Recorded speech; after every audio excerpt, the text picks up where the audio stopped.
Okay, Sahil, you can hear, see the Yes, sir, screen. audible. Yes, sir. Audible and visible. Okay. So we are going to continue with the packaging. We did the last this yesterday special packaging for class 2. So class 2 is Yes, sir. flammable gases, and gases are mostly sorry. You can mute Sir, there, yourself, Sahil. sir, there was one doubt that, sir, for the IMDG, we are having the amendments, sir. Your voice is not very loud. Can you say tell little loudly? So now it's visible, audible. Yeah, yeah. Tell me. So I just want to ask that this IMDG is having amendments every 3 years now, sir. So is any other code like a IGC and all are having such amendments? Yeah, there are amendments in all the codes, but IMDG has this systematic system of amendments because there is a list of so many cargoes. IGC and all, they don't go like this. There's a different procedure that we'll discuss later, but they are not like this. New editions are coming every 2 3 years because the number of amendments are quite less. Like gases, see, IGC is for only gases, and there are few limited number of gases. But once you see IMDG code, it has got flammable gases, flammable liquids, flammable solids, explosives, radioactive, all the types of materials which exist in the world. And there all the requirement new researches are going. So that's why we need so many amendments and new additions. Whereas if you go for gas carrier, there is a separate code. For chemical tanker, you have IBC. So you have different codes for different specific trade or cargo type of material. But here it's not like that. It includes even bulk carrier and all the types of cargo in the world.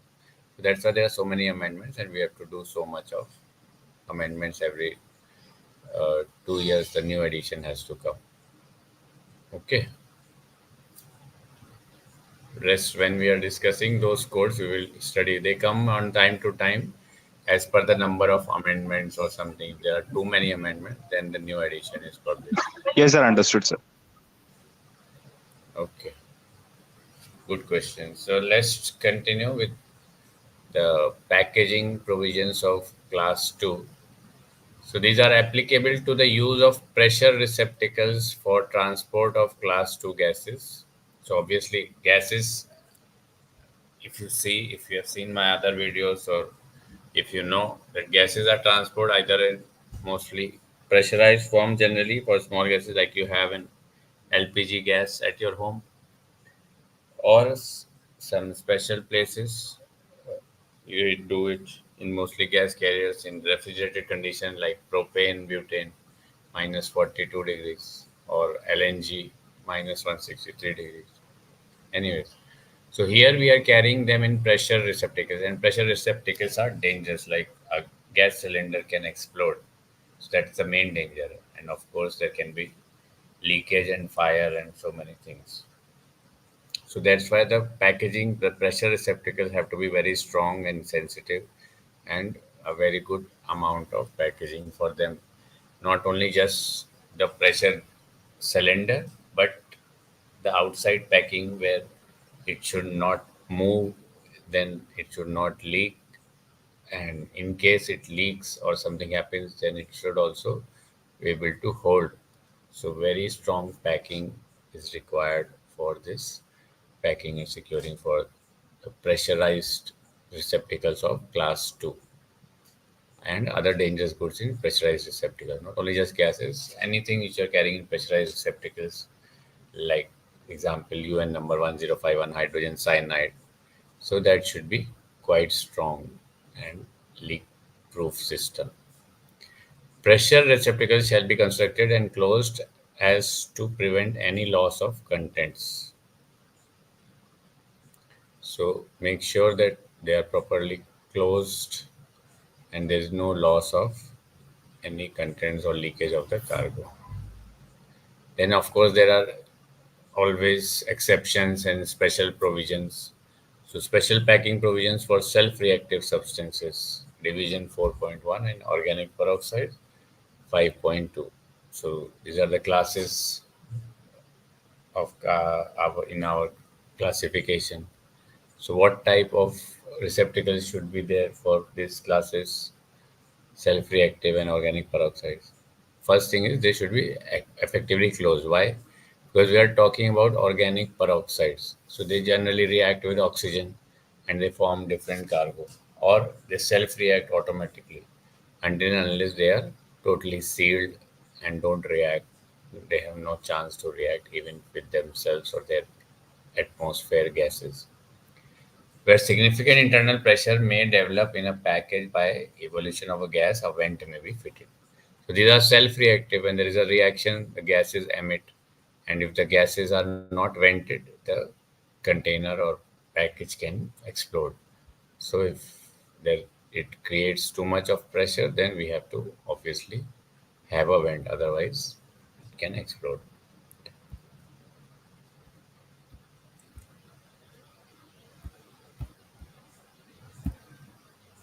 Now, special packaging, special packing provisions for infectious substances. So infectious substances are have to be packed very properly, otherwise they can cause infection to others.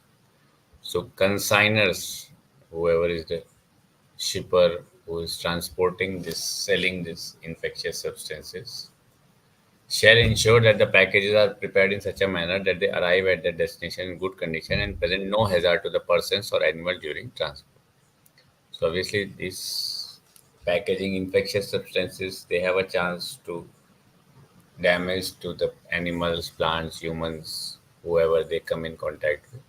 So the packaging should be so strong that this thing does not happen. Nobody comes in contact with this cargo. Then for class 7 radioactive material we all know are very dangerous to human health. So the packaging should be very very strong and double layered. And packages shall meet the requirement of chapter. There's a special chapter for this, chapter 6.4. Then what quantity of radioactive material in a package shall not exceed the limits. So there are like maximum limits of how much cargo we can carry, because they emit a lot of harmful radiation for animals, humans, right, environment. Then what is the use of portable tanks, road tanks, vehicles, and multi-element gas containers? So nowadays, a lot of gas is transported in gas container also, like small amount of very expensive gases. And then those are called multiple element gas containers. Normally, gas carriers are of fixed cargo and route and cargo. But if you have containers small sizes, you can transport small parcels of cargo with uh, like small quantity and in containers. So those are called multiple element gas containers. And of also, what is the use of tanks or road tank vehicles? So in the road, some tanker vehicles are carrying uh, gas cargo cylinders like tank, gas tank, or chemical tank like that. So that can be through road transport. And in road transport there are different challenges, and as per that the packing should be there. So road transport में packaging के क्या issues होते हैं, that there is a lot of vibrations, and the quality should be good. So the provisions for use and construction of portable tanks are based on the United Nations recommendation on the transport of dangerous goods. So as per whatever IMDG UN recommendation, we will make the package for this multiple element gas containers. And what is the use of portable tanks, road tanks, vehicles? So, portable tanks and road tank vehicles certified and approved prior to 1st January 2003 in accordance with the provisions of the IMDG code in force 1st to July 1999. So, from 1999, this use of portable tanks and road tank vehicles is approved and may continue to be used provided they are found to meet the applicable periodic inspections and test provisions.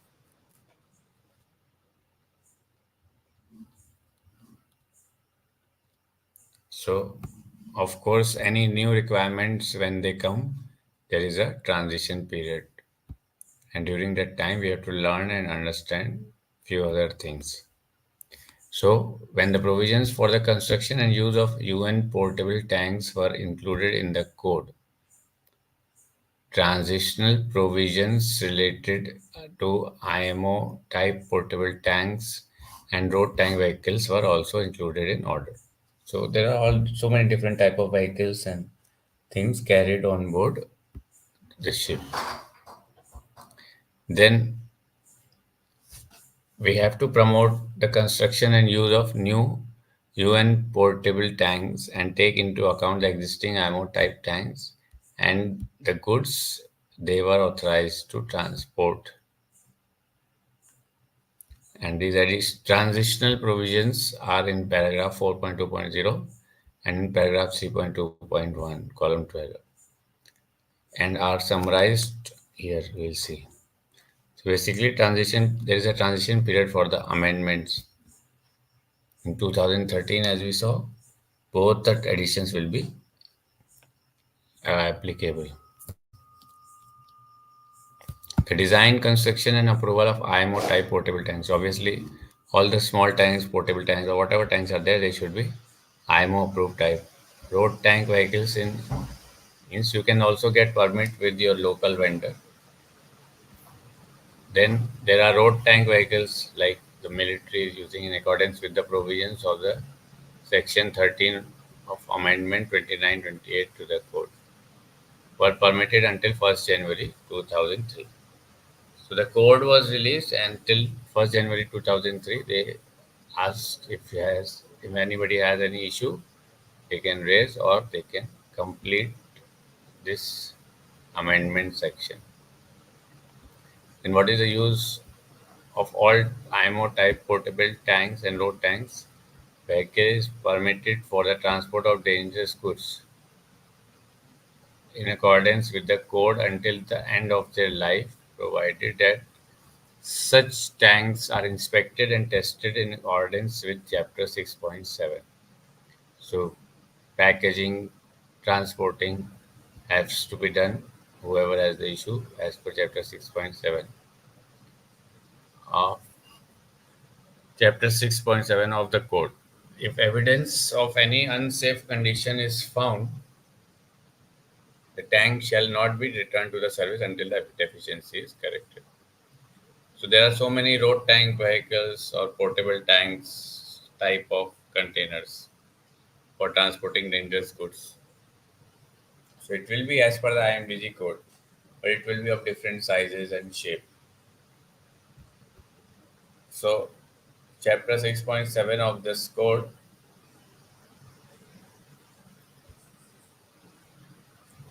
and if there is any unsafe condition, you see some problem somewhere, there are pirates or the crew is not working or collision somewhere, if emergency is there, conditions are not safe. The tank shall not be returned to service until the deficiency is corrected. So if it is a major deficiency, your ship will be arrested and you have to follow the criteria which they have made. Then 1st January 2010, the portable tank section shall be used for each substance provided in an IMO type portable tank.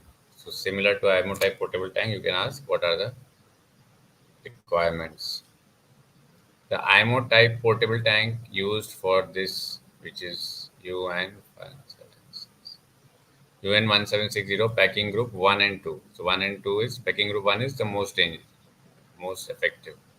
Packing group 2 is less dangerous, less effective, and then shall comply with the provisions of column 13 and 14. Then, second example, until 1st January 2010, the IMO until 1st January 2010, the IMO type portable tank complying with the provisions of these columns for this UNPG packaging group 3. However, from 1st January, the IMO type portable tank used for UN1760 shall comply with the provisions of the column 13 and 14. Now, what is the first image? So this is the now we are going to start uh, tanker work, and then this is GP class. So as per that, second mates have to prepare this packaging and tank instructions. So where it will be given in this UN number, proper shipping name, packaging group is there 1, 2, 3, and if any special instruction as per I. Okay. So where is this?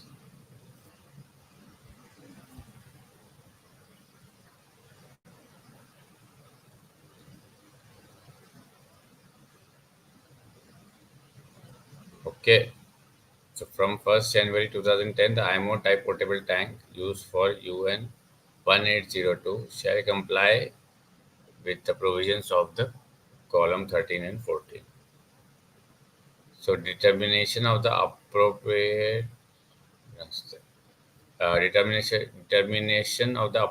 portable tank instructions. So you have some instructions for the small tanks, small ship. When a specified portable tank instruction is specified in the dangerous goods list, additional portable tanks which possess higher test pressures, greater shell thickness, more stringent bottom opening, and pressure relief device arrangements may be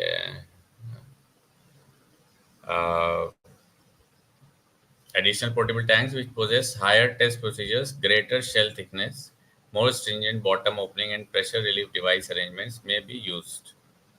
So this is, if the tank is there, it should be very strong as per the tested pressure and good thickness, as we know, like a cylinder, and the bottom opening and pressure relief device arrangement should be there. So normally, like LPG gas, we don't have any pressure release system, but when you're putting the knob from the top, that itself works as the pressure release device or arrangement. And the following guidelines apply to the determining the appropriate portable tanks or road tank vehicles, which may be used for transport of particular substances. So you can see that these special type of requirements like pressure tested or pressure monitoring of the cargo is done with lot of care, maintenance, money, everything. Carriage of solid dangerous goods in taken form, take goods in tanks.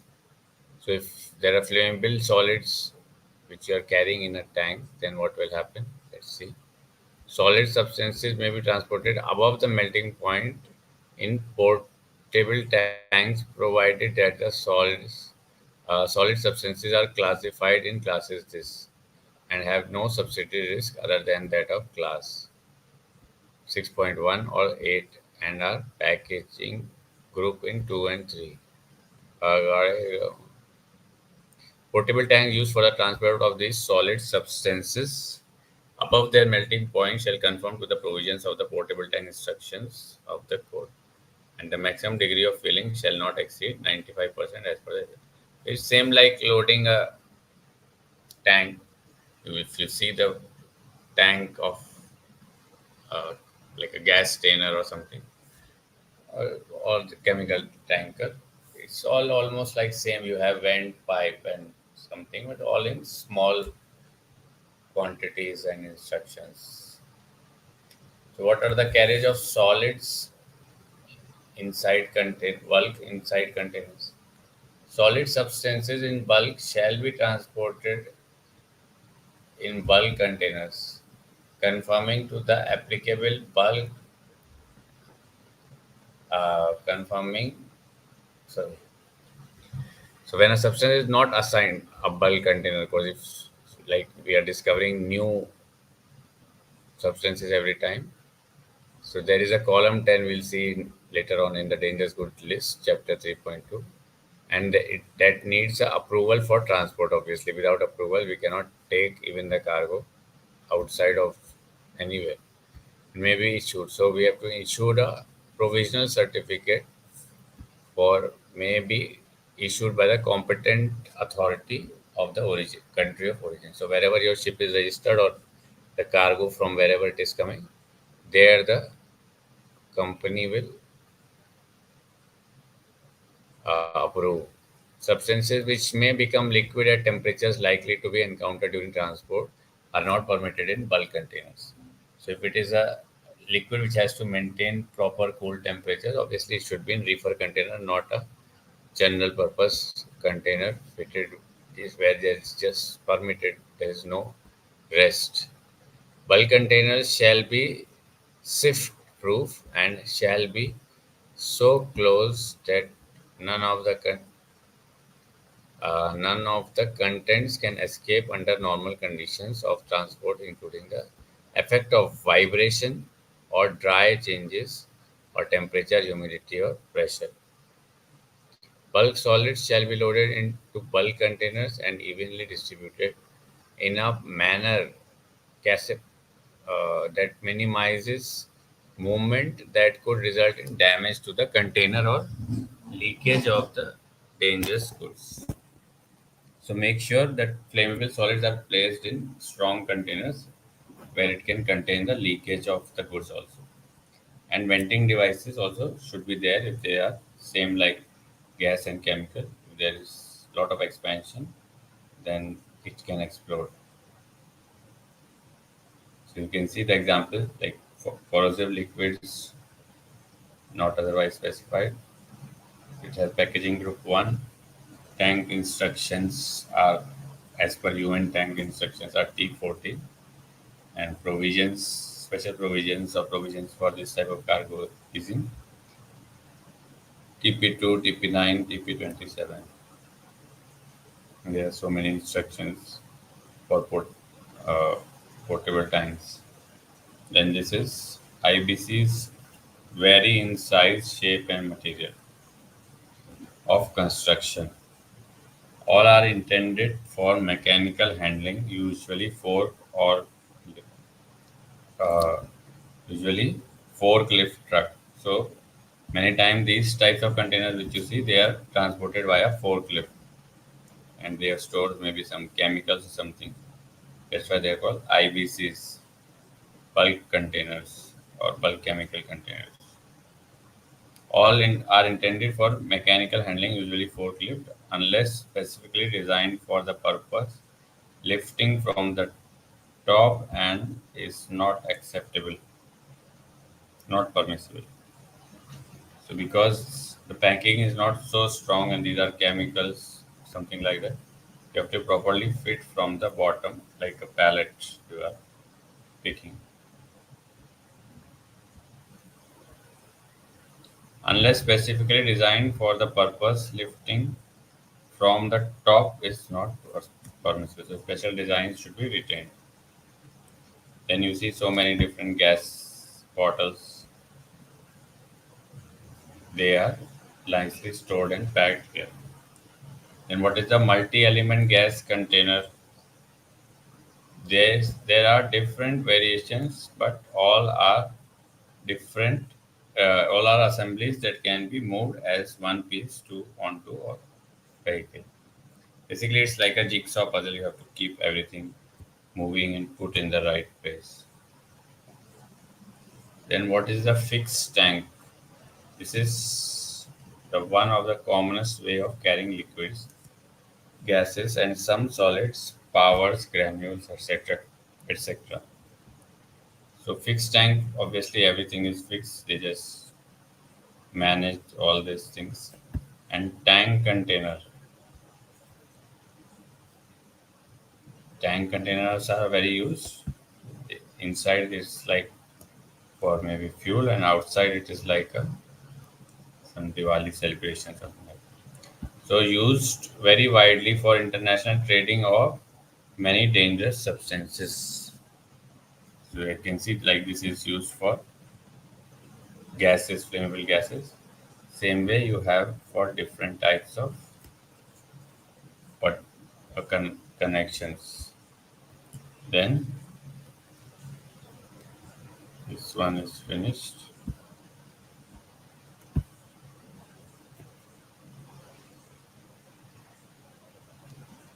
Okay. So now we have packaging and tanks.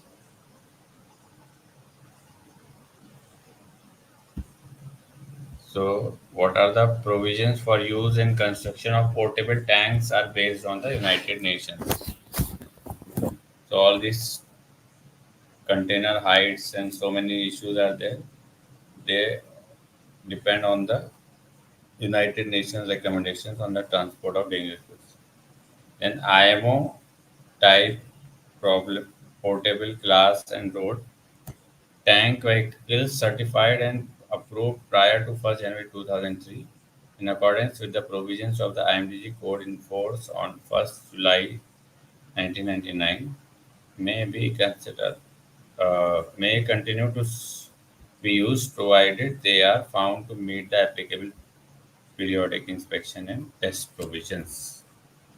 So you have to make sure this road tanks vehicles there is proper like attendance, inventory, and everything. Whatever is there, you can just put directly.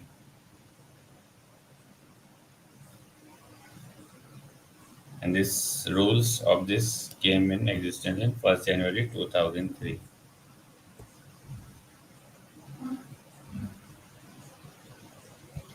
So we may continue to be used provided they are found to meet the applicable periodic inspections and test provisions. So you have to prove that you test it properly, and like a heaving line, you throw it like a messenger line. So everything is properly done, and then the station will start for you. Then, what is the use of portable tank, road tank vehicles, and multiple element gas containers? So this we already saw. Like gas containers are not just only pressurized shape, but they are also like for multi-purpose, they're very different types of gases, and they can carry different types of gases from one place to another at anchorage. So that's why these are portable tanks or road tank vehicles, RHT. So the provisions for use and construction of portable tanks are un, based on the United Nations recommended recommendations on the transport of dangerous goods. So there are three types of packaging we already saw. And then let's see portable tanks and road tank vehicles certified and approved prior to 1st January 2003 in accordance with this IMDG code basically. What you can remember easily, you should remember the ISM code and find out the gas tanker requirements for that. So as we saw, there is a transition period when the provisions of the construction and use of UN portable tanks were included in the code. Transition provisions related to the IMO trade type portable tanks and road tank vehicles. They were also included in order to promote the ship construction and live use of new UN portable tanks and taking into account the existing IMO type tanks and the goods they were authorized to transport. So this is an important point. And these transitional provisions are in paragraph 4.2 and in paragraph 3.2.1. So what are the design, construction and approval of IMO type? Obviously, all the packaging should be approved and scanned from this scanner. And the main thing is Uruwa, the approval of IMO type portable tanks. So all the portable tanks should be approved as per IMO. And the road tank vehicles of if this you have to see wherever you are and try to catch the road transport issue people from whoever is nearing whatever time. With the provisions of Section 13 of Amendment 2928 to the Code were permitted until 1st January 2023, 2003. The use of all IMO type portable tanks and road tank vehicles is permitted for the transport of dangerous goods in accordance with the code until the end of their life, provided that each such tanks are inspected and tested in accordance with Chapter 6.7 of the of one minute, what happened? Chapter 6.7 of the code. If evidence of any unsafe condition is found, the tank shall not be returned to service until the deficiency is found. If there is a problem of with the cargo, we can reject it. If there is a problem with the container, we cannot do anything. Only go to fresh air and isolate the container. Then, in 1st January 2010, the portable tank instructions that shall be used for each substance permitted in an IMO type portable tank or road tank vehicle is assigned in column 12 of the dangerous goods in 3.2 of the code. If no code is indicated in column 12, the T code in the column 13 shall be used. So normally you have so many subsidiary risk and the main risk in this column, and if you don't get proper information, then the T code is T code in the column is normal. So this is the last 2 points for today. Until 1st January 2010, tank special provisions, the TP note, like you, there will be coming special slides on this applicable to dangerous goods authorized to be transported in IMO type portable tanks are indicated in column 12 and column 14 of the dangerous goods list. If no TNP temporary note is indicated in the column 12 of dangerous goods, TP notes indicated in column 14 apply to the appropriate substances. In case of cook, yes, whatever you study, everything is always useful. From 1st January 2010, the transport of dangerous goods in IMO portable tanks and road tank vehicles will be permitted in accordance with column 13 and 14. So let's take an example. The IMO type portable tank used this packaging group this shall comply with the provisions of column 13 and 14. Until 1st January 2010, the IMO type portable tank complying with the provisions of the column 12 and 14 may be used for UN 1760 PG3. However, from 1st January 2010, the IMO type portable tank used for UN 1760 PG3 shall comply with the provisions of column 13 and 14 only. So, you can see here that there is examples of some cargo given and they are following the packaging group 1, 2, 3 or whatever as per their UN number. Okay. So, any questions for today? And tomorrow we'll go through how to make appropriate portable tank instructions and how do you put the solid dangerous cargoes into its packings. Okay. Sir, I won't doubt that this portable IMO portable cylinders that we are carrying when we are carrying on board, do we get any special certificates like when the test has been carried out and all those things we will get, or nothing will be there? No, no, everything will be there. Why not? Everything will be there. There is a certificate, as we discussed before, the markings. Together with that, there is a certificate of every container. But nowadays, in digital system, you may not be provided with a hard copy, but everything is there. Where you see, remember when we had doing container markings, there is an approval certificate, approval tag is there. Yes, sir. So if you from the that approval tag will contain all the standards when the container was tested and how what are the reports. So it will not be with us directly, it will be with the company, but if you have any leakage or something or any issues, you can ask them, or if any surveyor is asking. But for you, that approval marking is enough, and then the containers are coming from that source whatever you have, because you don't have time so much time to check the marking or leakage in every uh, container like that. So there are different authorities who are doing the testing, different customs and all, who check the papers of this containers passing from every one place to another, and they make sure nothing is going wrong. But still, if you want, there is a leak, or if you want any certificates, the company or shipper who is sending this will always have it. Okay.